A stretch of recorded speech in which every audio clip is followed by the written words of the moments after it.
چې د چا د اهل علم سره محبتي نو الله جل شانو په هغوی باندې دا مهرباني کوي چې په کور کې ولا عالم ورکوي او په کور کې ولا الله جل شانو حافظ قرآن ورکوي. خو زه په فخر سره وایم الحمدلله چې زمونږ اوښې د منظور الحق صاحب والد صاحب چې هغه په حکیم صاحب باندې مشهور او زمونږ د ناپوهتیا په وجه به زمونږ د دنیا استاد وی. نو الحمدلله چې هغه په کور باندې چې دی نو د منظور الحق صاحب والد صاحب زمونږ استاد محترم هغه دونه ونې نالي کړي دي. تاسو ګورئ چې په هر کور کې د هغه شاګردان دي چې څومره دعاګانې خلک کوي یا الله زمونږ استاد وبخښي. نو چې چا راته منځ ښوولی دی، چا راته جنازه ښوولې ده، چا راته شپږ کلمې ښوولې دي، چا راته ایمانیات ښوولې دي، نو زمونږ ابتدا خو دغه سکول نه شوې وه. او الحمدلله په هغوی الله دونه مهرباني کړې وه چې هغوی د علم پسې چېرته تللي وو، هغوی پسې هندوستان ته تللي وو. مونږ خو دلته په پېښور کې یا په خیبر پښتونخوا وغیره دلته به چې کوم دی نو مونږ علم هسې نه وو.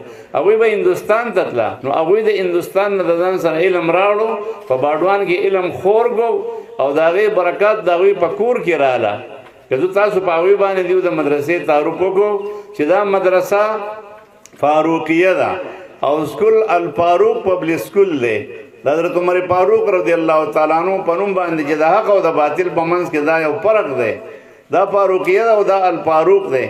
که مونږ خپل مشران د دیو کور ته وګورو، د دیو مشره خور د دیو ځان له مدرسه ده په تالاش کې الحمدلله بچي عالمان دي.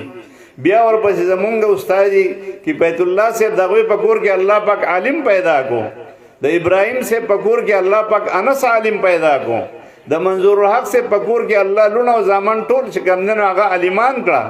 او دغه شان چې د دیو کشره خور د هغه ځان له اداره چلی، نو د دې نه بله د خوشحالۍ خبره شته، بله د خوشحالۍ خبر نه چې څومره رونه دي او څومره خویندې دي الله جل شانو د هغوی نه د دین کار اخلي. نو انشاءالله د الله پاک نه زمونږ د دا امید دی چې الله جل شانو به دیو نور ترقی به هم الله پاک دیو له ورکوي. او دا اداره چې ده دین دنیا کې بلایي، په دې کې د دین او د دنیا دواړه بلایي ده چې هم پکې قرآن یادېږي، هم پکې مسلې یادېږي، هم پکې حفظ کېږي، او هم پکې د سکول اعلی تعلیم او اعلی استادان چې دي نو هغه دلته دي. ولې چې د یو غټ جماعت او د یو غټ ادارې چې کوم دی نو مشر منظور الحق صاحب دی، بلکې دا وایس پرنسپل دی د پوره علاقې د باډوان. الله پاک ور دغه عزت هم ورکړی دی، د دین عزت ول هم الله جل شانو ورکړی دی. نو دا تعارفي کلمات چې دی نو دا ما د دیو د خاندان او د خپل رشته دارانو په ځای کې دا ووایي الله جل شانو دې دا سلسله تر قیامته پورې جاري او ساري ساتي. او دغه بچي دی الله جل شانو یعنی د دیو په علم کې او د دیو په عمل کې دی الله جل شانو خیر او برکت دی نو هغه راوستي کې. او دا اراده دی، دا اداره دی الله جل شانو دین دګنی او رات چګنی دی الله جل شانو دې له ترقی ورکی.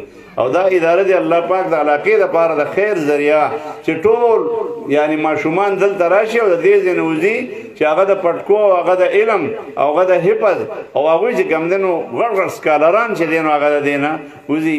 الله دې د عمل توفیق راکړي، الله دې دا اداره چې دی نو هغه مخ په ترقۍ باندې بوتلی کی، او الله دې زموږ دا بچي چې دی نو کامیاب کړي. او دیو له الله پاک هم طاقت ورکړي چې یعنی دیو دا اداره د مخکې نه مخکې تلو دیو کوشش وکړي. واخر دعوانا الحمدلله رب العالمین.